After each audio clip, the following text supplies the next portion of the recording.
Hello, everyone. Thanks for joining us today and welcome to this week's Product People event. Before starting, please remember that you can watch this on YouTube, LinkedIn, Facebook, and Twitch. Also, a reminder that this talk will be recorded and available on YouTube. So, if you want to share it afterwards with your fellow PMs, just head out to our YouTube channel. We will also have a Slido running for this session, which will let us take your insights and questions directly to our speaker. You can scan the QR code or take the code and paste it on Slido. So, today's guest is Alexandru Roman. Alexandru is a product management leader with more than 15 years in technology and more than 7 years owning product strategy and execution for enterprise platforms. Now he's a senior product management director at UiPath, and today we're going to dive into coding agents for enterprise PMs. So, before we bring in Alexandru, I'll quickly introduce myself. My name is Harun. I'm an associate product management consultant at Product People, and I have a background in product management and software development with experience across SaaS and EdTech. Today, I will be your host for this live stream. So, let me give you a small idea about what we do at Product People before starting, especially for those who are new here. Our mission is to help companies discover and deliver great products fast. We offer product ops, transformation acceleration services via our in-house PM. So we also curate events like this one for free for the biggest community of PMs in Europe with over 60,000 members and growing.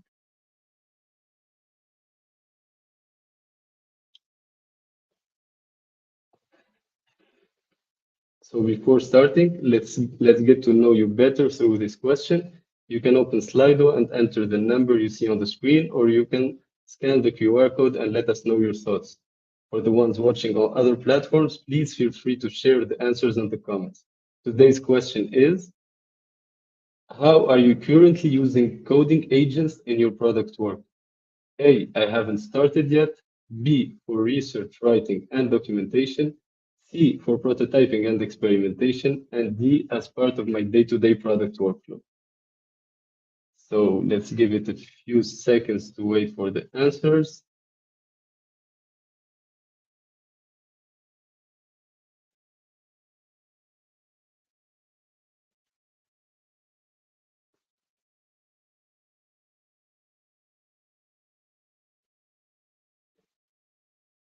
Okay, now we have a 50-50 split between B and D. Let's wait a little bit. Maybe we see some changes.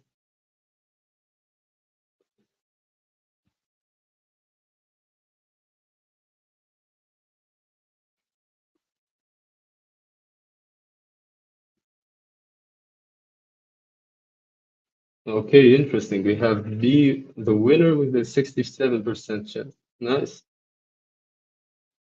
Okay, we'll keep B with 67%. That's very interesting. All right, Andrew, I'll hand it over to you now. The stage is yours. Thanks, Harun, for the intro, and thanks for having me today. So, about myself and why you should listen for me today is because my focus is around how we can improve the experience for our users in UiPath and how they can leverage coding agents for their products. And also, I use the coding agents every day as a product manager, and I try to make my work more efficient, faster, and better, hopefully. So what I do at UiPath, I basically work on providing the development platform for automations. And that means developers, but not only developers, they can also be what we call citizen developers. So that means people without advanced technical skills, they are able to build automations. And with the help of coding agents, this becomes even simpler just because almost everybody can describe in natural language, be it English or the local language, what they want to achieve. So in the past few years, I've been exploring how we can lower the entry bar into building automations with the help of coding agents, or even before coding agents being mainstream or full taking over the software world. There were AI in general. It's the tool for this. But also in here in UiPath, we try to improve our life as product managers. And I will share today a bit of the lessons we learned, some potential failures, and what you can do and what you can apply to your organizations, to your day-by-day job, to be a more efficient product manager, hopefully. So for 20 years, shipping was gated by one thing, and that was how fast engineering could build. Now, with tools like Claude Code, Codex, Cursor, that gate is basically gone. And what's left is how clearly you can ask for the right thing and whether you can tell if what comes back it's good, it's bad. And both of these are your job now. I'm not gonna pretend that engineering is not needed anymore. Engineering it's still needed. You still need um, a software architect to design the right architecture, but there's a better way than traditional backlog sorting that you've been doing for years, and that's what happens when you actually use these tools. The coding agents do exactly what you ask for. If you've been working with engineering long enough, you might know that this is not particularly true for humans, and humans don't follow exact instructions.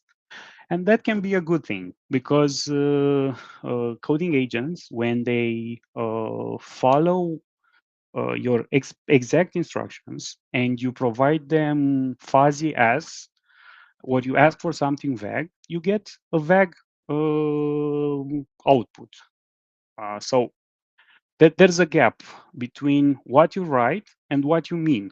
And this used to be hidden in a in a 2 week sprint because you had the backlog ceremonies. There were a lot of gates that could identify this fuzziness or this gap in your specifications. But now it's on the screen instantly, and even though the vagueness was always yours, now the agents expose it and make it very obvious.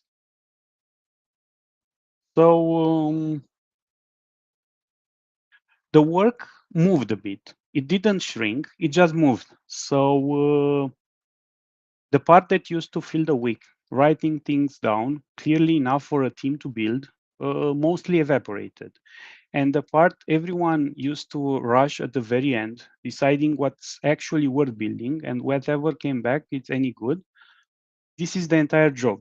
So you might have seen that traditionally building a roadmap or maintaining the backlog was around costing the engineering, and sometimes you as a product manager couldn't fully influence what you could build in the next 6 months just because cost was a big chunk of the decision.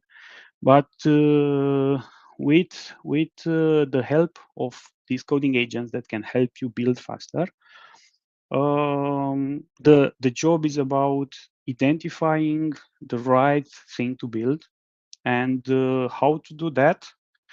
You should always start with a plan. So you shouldn't start with the agent directly. You need to start with a plan and write your specifications in English, not just for code, but in general. You should plan for everything. So a spec is just code you write in English and is not just for code. You should write a plan for an agent before it builds a feature, before it drafts a deck, or before it touches positioning. The plan is where the thinking happens and the agent only executes it. You should not skip the plan, because otherwise, if you skip the plan, you will get fast, um, very, let's say, instant results, but most of the time they will be garbage. And the problem is that you will get whatever the model thinks is the best. You will not get what's the best for your company. You should write a plan, argue with the model, sharpen it, and only after let the agent build it. And when I say build it, I'm not meaning only code. You can use the same approach for writing positioning, for writing um, GTM materials, for writing your demo materials, or let's say if you do a recorded video, you can iterate on the script and then you can iterate on the voiceover and only then build it. Also, it's very common, and I would say it's a best practice to harness the power of multiple agents. And when I say that, is if you are lucky to have access to more than one coding agent, you can configure Claude Code to always wait for feedback or for review from Codex. And by doing that, you make sure you have your best knowledge and the best knowledge of the two models and of the two harnesses. And that means you reduce the blind spot and you reduce the um, you reduce the blind spots basically, and also the biases. So you should scale the listening, because this is still very relevant. It's still very important. Discovery is the main job of the product manager. So how coding agents can help us and improve this? Agents can transcribe, can cluster, can synthesize a lot of interviews.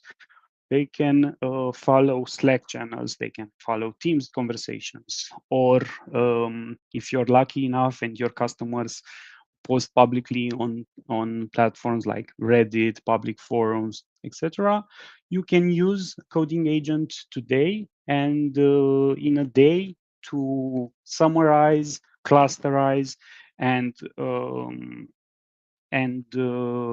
sort every feedback that was received in the past months, etc. But there's a trap behind that, because sometimes synthesizing feels like understanding, and your job as a PM is not just synthesizing the feedback and letting the agent take the decisions. You need to still do the legwork. You still need to read. Okay, maybe you don't want to read 1,000 emails, but you should at least read every synthesization that got out of the a tool like coding agents, and also apply the best practices. Still do the exploration, still ask questions, still ask why is this, do like build a hypothesis and validate it. um, you should just use agents to scale the listening, not to skip the listening. And that's important when you talk to customers, when you listen for the feedback. Also, it's important to still distill and bring the relevant customers or the relevant users on top of the overall pile of feedback. So okay, wrong direction. Now, 2025 was the shipping high year. 2026 is the bill of this AI rush.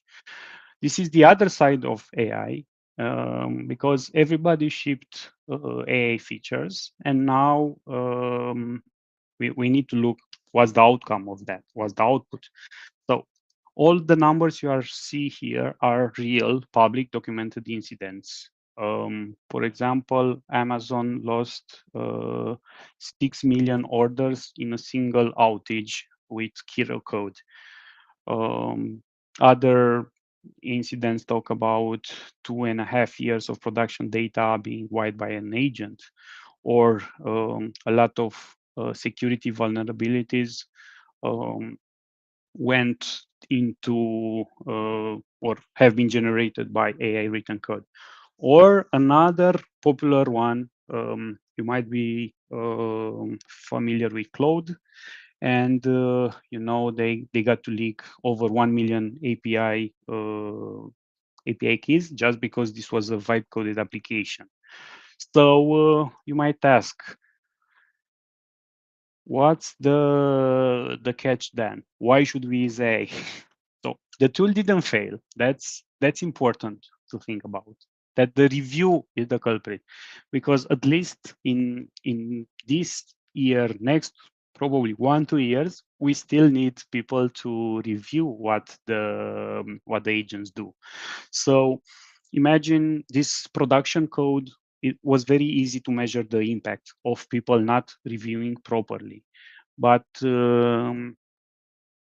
imagine if you don't review the output of your specifications or your presentations, or you are sloppy, you just trust Claude doing the best thing it can do. So you might ask, whose job is to check this output? So I would say it's yours, because the bottleneck didn't disappear. You remember I was talking about engineering being the bottleneck of your enterprise work or your product manager work. But now I would say the bottleneck moved to you, because judgment, clarity, some actual accountability for assessing if what was built is good. So that's not a threat to the PM role, but I would say with the busy work being stripped off, this is the role. After you remove the busy work, a lot of tasks they can go to agent. Look how these things change from this picture. Basically, everything on the left, grooming, tickets, status update, drafts, synthesizing feedback, GTM boilerplate, it goes to an agent.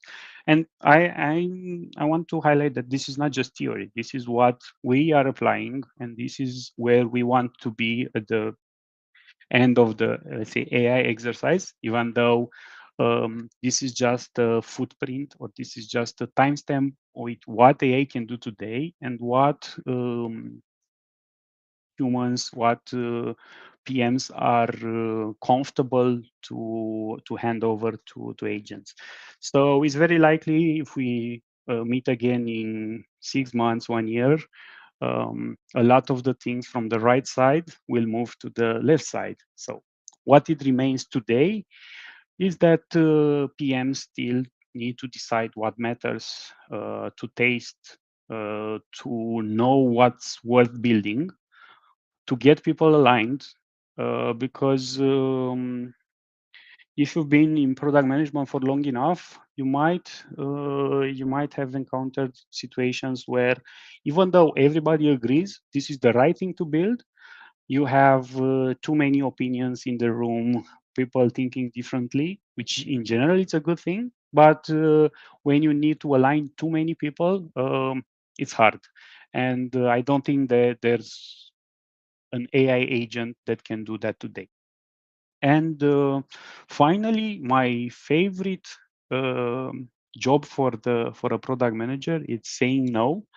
And saying no is hard, because everybody comes to you with a request. And if you played long enough with coding agents or AI or even old ChatGPT, you know their tendency is to say yes. So imagine you have a coding agent and you say, should I build this? Of course, it's gonna say yes. And you as a product manager, you still need to be on top of things and understand uh, what you need to build. Okay. There's a phrase going around this year and talks about this, that taste is the new bottleneck. When creation is free, judgment is scarce. It's a scarce thing. And taste isn't aesthetics. It's deciding what matters.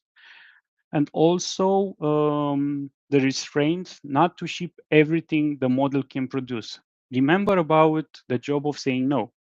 And just because AI can generate something doesn't mean that the product should build it, that the product should implement this capability.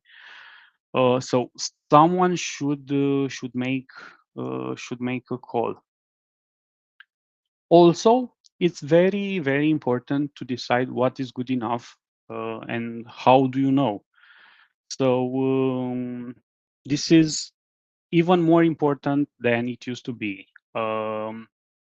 When is an AI build feature good enough? And how can you know? Because when an agent generates something 1,000 times a day, um, looks fine, it's not enough. You need to check this on purpose. You need to make sure iteration, um, every iteration still solves the problem, still follows your specifications, and so on. And how you can achieve this, or how can you build this as the product manager? I would say building a proper evaluation set is the right set, because you know best what the customer needs, what you want to build, how you're gonna solve the problem for your customers and for your users, and deciding upfront what good for the user means, because it's not enough to just let some AI slope and then to be happy with it. You need to have clear definition of done. You need to have clear definition of the good. You need to grade each execution or each pass or fail with a reason. And if you identify the reason why it's failed, then you can come back to the drawing board, improve, prompt the agent again. And this is the definition of good. It's not something you hand to engineering. You need to do a mix of product discovery with your customers, with your users, but also to I would say apply your experience, your know-how about the market, about the space you're operating in. So now the world that everyone flinches at is governance. It sounds like the thing that slows you down. But the reality is the data says the opposite, that teams with real evaluation tooling move around 6 times more AI work into production. With strong governance, that can be even higher than that.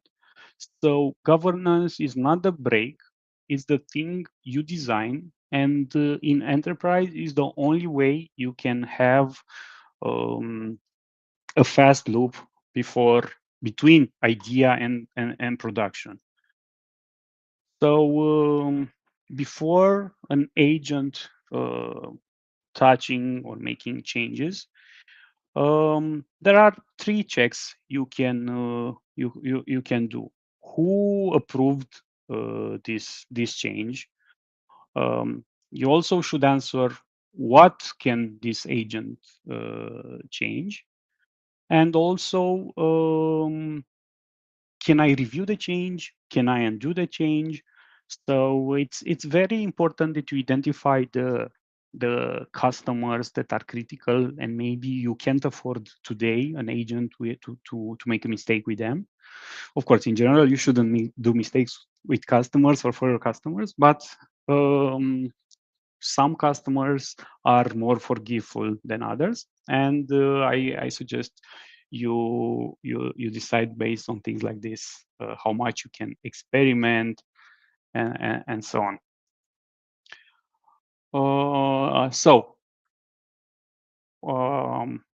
One more place where agents show up that also, or people don't really talk about, it's the back of the funnel.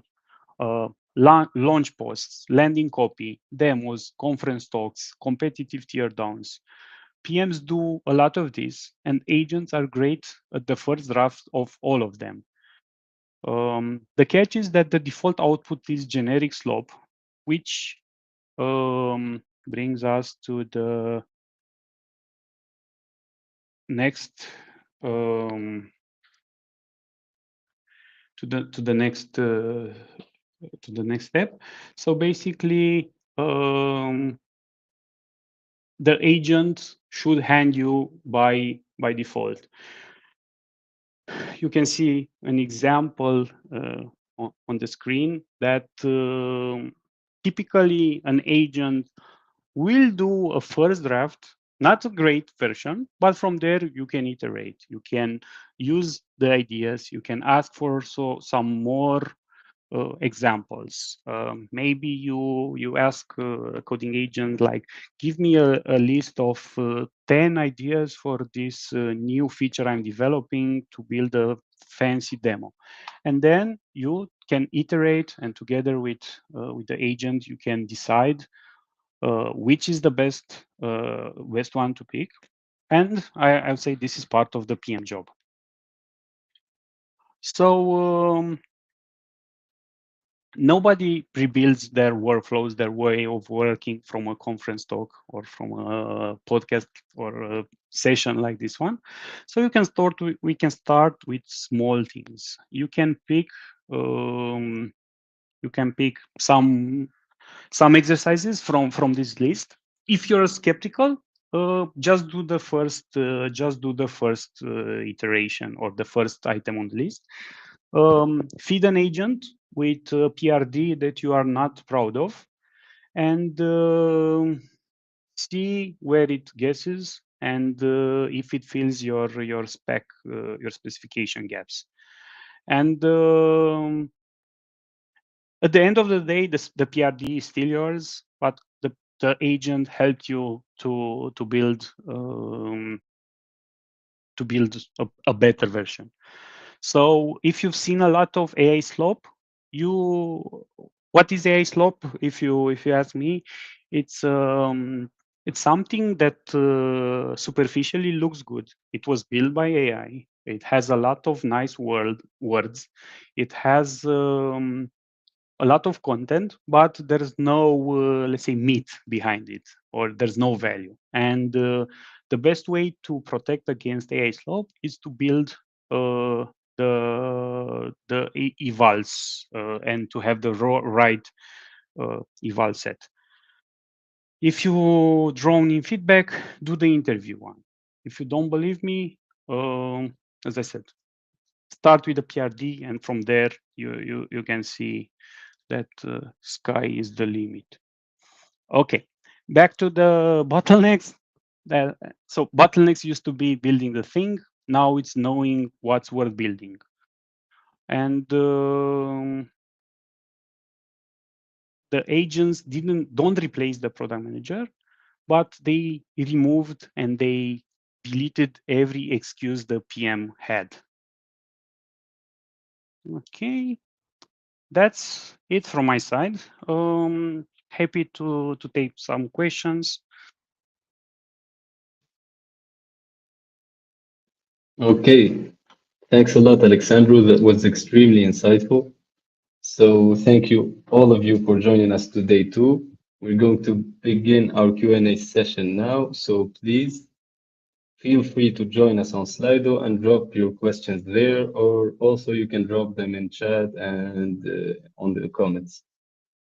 So I will give you some time to type in your questions, and meanwhile, we will cover some use cases that we, product people, typically serve companies. So first, we offer interim or fractional support. This is when companies need experienced product managers or leaders for a limited period of time. For example, while hiring, covering parental leaves, or pushing forward urgent initiatives. Second, coaching and advisory support. This is more about helping product teams or product leaders improve how they work through coaching, clearer processes, better product operations, or stronger performance routines. Third, product discovery support. This is when teams need help figuring out what to build next, validating opportunities, research, and shaping pilots or MVPs. And before we moving into our Q&A, I'll quickly show you a few examples of the companies we serve. So on the B2C side, we have major clients such as eBay, Tier, FreeNow, or DBell. And when it comes to B2B, we also have the World Health Organization, Ometria, Sastrify, etc. Last but not least, here are some important stats of our company. We have supported more than 690 cross-functional teams and over 100 clients from Series A startups to publicly listed companies. We have also 40 product leaders and product managers in-house, delivering the highest quality services to our clients. And finally, we take pride in having 59% women in the team with 60% in leadership roles. And now let's take some of your questions. So the first one is Alexandru. Looking ahead, what skills do you think will become more valuable for PMs as coding agents become part of everyday product development?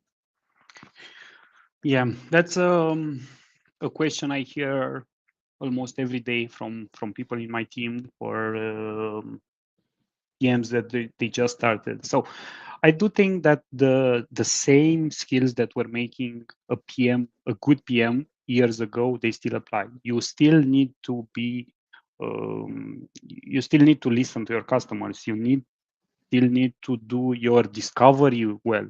You should ask the proper questions. So I would say challenging the status quo, it's one trait or one trait that you need to do.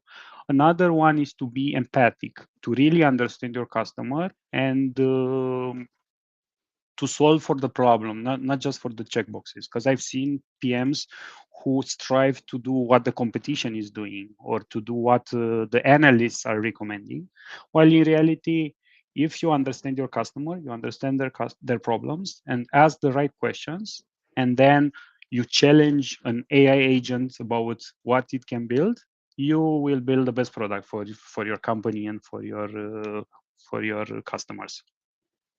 Amazing answer. I totally agree with you. So let's move to the second question. Nowadays, synthesizing feels like understanding. Do you also feel like we're using AI to write documents that others are using AI to read? Oh, 100%. And that's exactly what happened, I would say, last year, even in our company. And how at least I solved this problem for my team and for my engineering teams and my GTM teams that I work with. Instead of writing a PRD or a huge spec that no human is going to read, I'm writing the PRDs for the agents.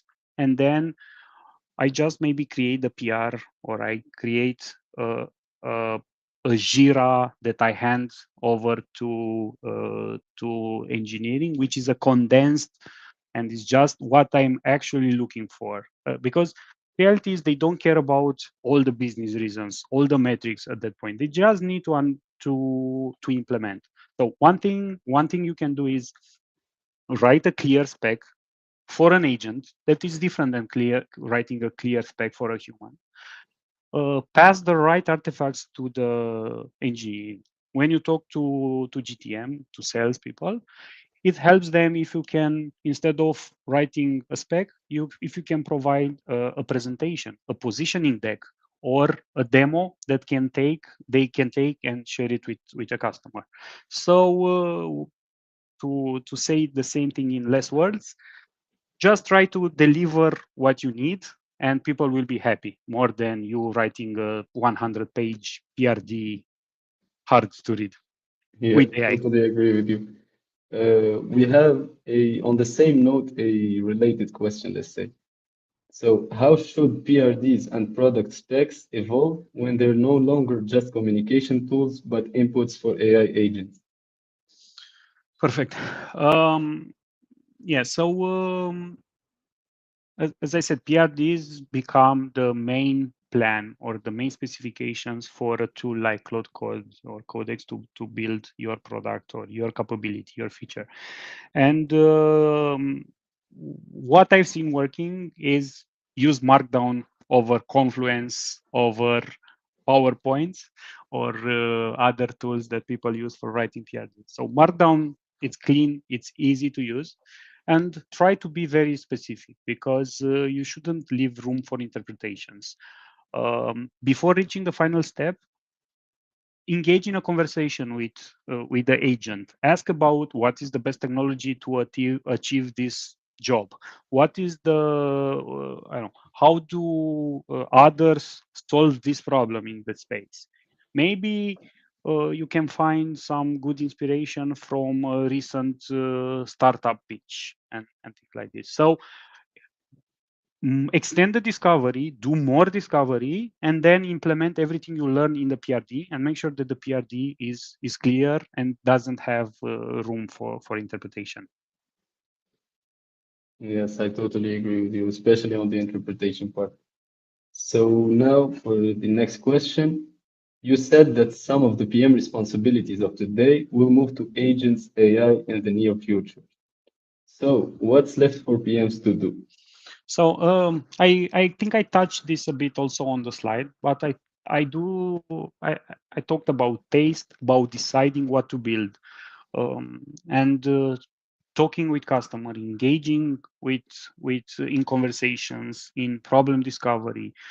Go get outside of the office, meet a customer, spend some time with them, uh, understand what is the real problem, what do they need, and you will discover not just the current problem. You will so discover the problems of tomorrow. You will discover opportunities, and this will make your product better, or you might even discover new business lines. So I don't believe anybody in this call loved to do Jira triaging, doing sprint plannings, doing ceremonies, or to manually read feedback. So treat AI like your best friend that can do the mundane work and keep for you the fun stuff, talking with customers, deciding what to build, and having the final decision if this is good or not. Perfect. Okay, let's go for the last one. As PMs become more hands-on with prototyping, how do you see the relationship between product and engineering changing?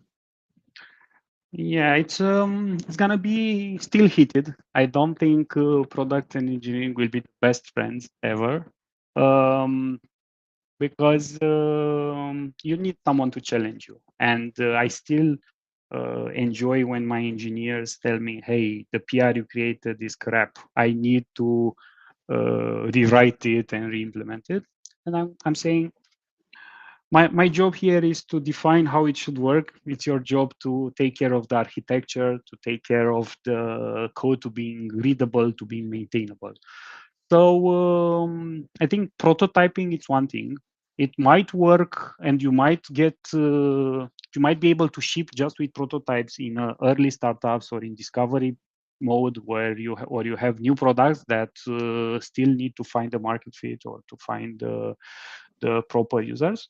But for enterprise products, for platforms with millions of customers or users, AI is not there today. Maybe I'm not gonna say how much time, but maybe sometime, engineering will only be needed as a architect that can help you with deciding the best tools to use, the best stack, and so on. But for the next few months, years, you still need to have a close relationship with your engineering peers. Let's say for the next years, let's hope. Thanks a lot for these thoughtful answers, Alexandru. I think we can wrap up here. We had all of our questions. Thank you for being with us today, and thanks everyone for joining us today. So before we wrap up, we'd like to mention that we are hiring and actively hiring for APMs and PM roles. You can apply by scanning the QR code on the screen. And I would also want to invite you to subscribe to our newsletter, where we share insights and our experiences in product that we gain during the missions with our clients. Finally, make sure you don't miss our next week live stream, where Stuart Foxall will be sharing with us his insights on product management in SaaS scale-ups. So make sure you join us, and see you all next week. Bye-bye.